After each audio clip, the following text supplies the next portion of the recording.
Una de las primeras cosas que debemos saber en Adobe Photoshop es cómo trabajar con los espacios de trabajo. Por defecto, Photoshop nos crea estos espacios de trabajo, podemos elegir cualquiera de ellos dependiendo del trabajo que queramos hacer y nosotros vamos a empezar por el de aspectos esenciales, que es el que habitualmente se usa al iniciar el programa. Pinchamos en aspectos esenciales y nos encontramos las ventanas más o menos como estas. Si vuestras ventanas no son similares a estas, simplemente tenéis que venir a espacio de trabajo y decirle restaurar aspectos esenciales. ¿Por qué podría ser que fueran distintas? Porque hayáis hecho, por ejemplo, una modificación en la apariencia de estas ventanas. Es decir, si yo ahora trabajo con estas ventanas así, cambio de espacio de trabajo y vuelvo al espacio de trabajo aspectos esenciales, estas propiedades se mantienen como la última vez que yo las he configurado. Es por ello que deberíais venir a restaurar aspectos esenciales y entonces nos vuelve a poner lo que tenemos por defecto. Vamos a ver los siguientes modos de trabajo. Si estamos trabajando en las herramientas 3D, lo tendríamos de esta manera.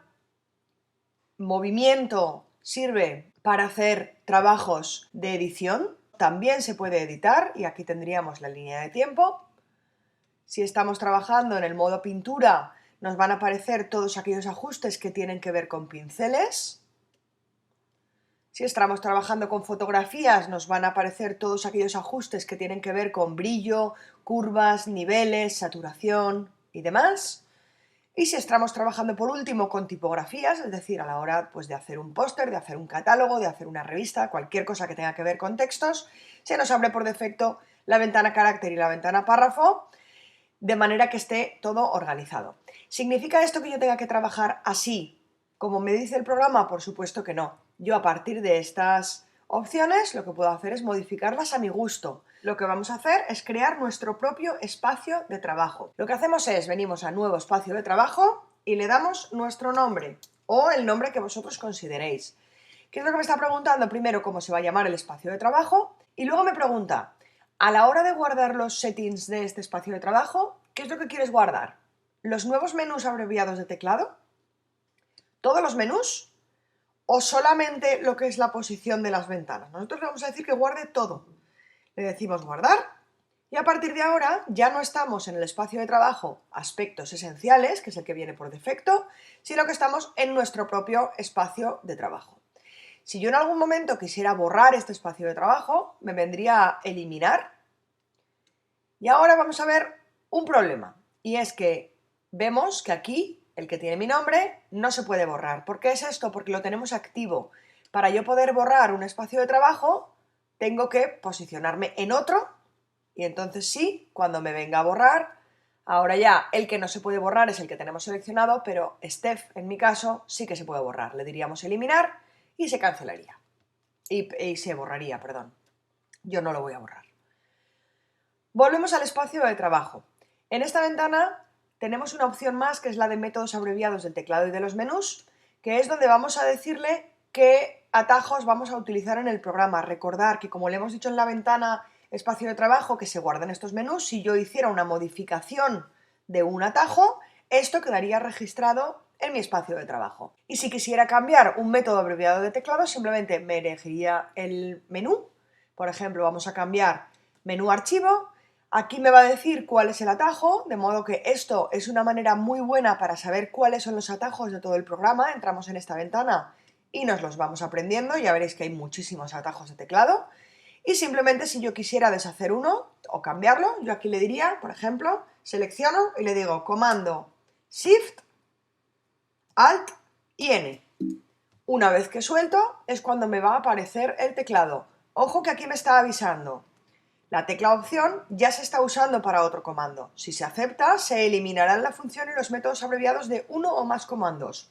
Ojo, porque aquí me está dando un aviso, pero no me está diciendo cuál es el menú que tenía este atajo, con lo cual yo de momento cancelaría esta opción, deshacer, me iría a buscar cuál es ese menú que coincidía con mi letra y a partir de ahí sí que lo borraría. O siempre intentaría buscar un atajo que no esté en uso. Vamos a probar con comando Shift E, también está en uso.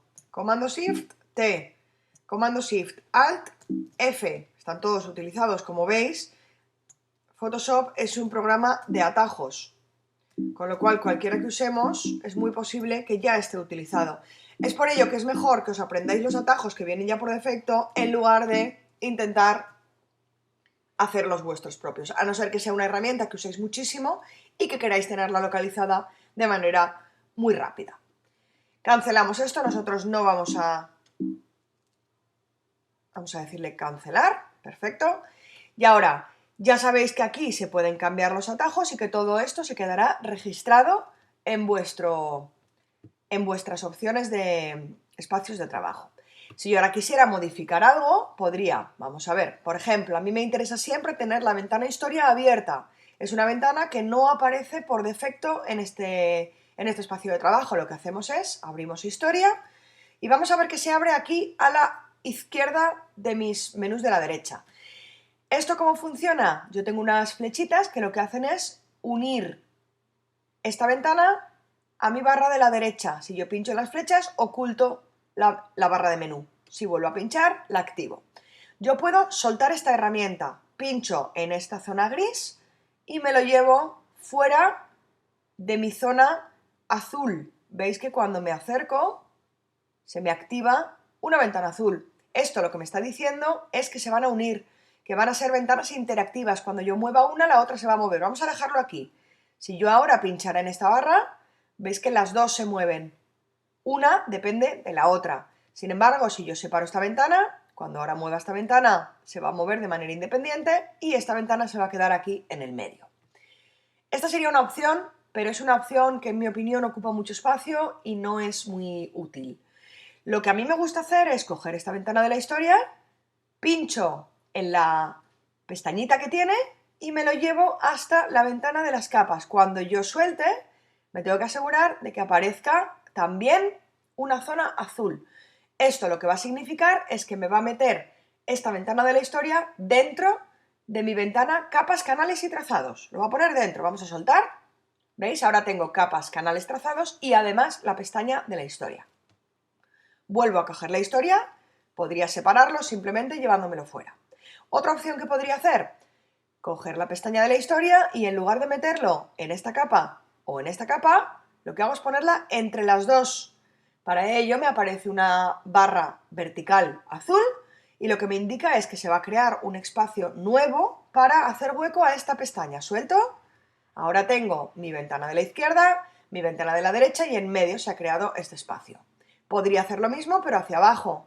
Si yo pincho y suelto aquí, me va a crear en la misma ventana un espacio nuevo, pero hacia abajo. Si yo ahora abro, se me va a abrir de la misma manera de antes. Si vuelvo a coger la pestaña Historia y me vengo aquí, puedo meterlo dentro otra vez, pero también puedo crear un espacio hacia abajo. Ahora, entre ajustes y la ventana de las capas y de los trazados y canales, se me va a hacer un hueco nuevo que va a acoger a Historia. Un par de detalles más, a la izquierda tenemos la barra de herramientas que por defecto aparece en fila única, pero en versiones anteriores de Photoshop siempre aparecía en versión doble. Si queréis lo podéis activar, yo prefiero trabajar en fila única porque me da la sensación de que ocupa menos espacio y visualmente me resulta más sencillo. Dejamos como está. Os recomiendo que vayáis a la ayuda de Adobe y miréis exactamente qué es lo que hacen todos estos menús. Hay cosas muy interesantes como las acciones de Photoshop, que sirven para automatizar acciones en un solo clic. Luego tenemos opciones, por ejemplo, pues de muestras visibles en una ventana, pues tenemos notas tipo post-it para hacernos marcas a nosotros mismos de cosas que nos faltan en el trabajo. Tenemos un montón de opciones que, repito, os remito a la ayuda de Adobe para echarles un vistazo. Por último, decir que para cambiar de espacio de trabajo también lo podéis hacer desde aquí de la derecha y como siempre podéis eliminar un espacio de trabajo pinchando aquí o restaurarlo pinchando aquí.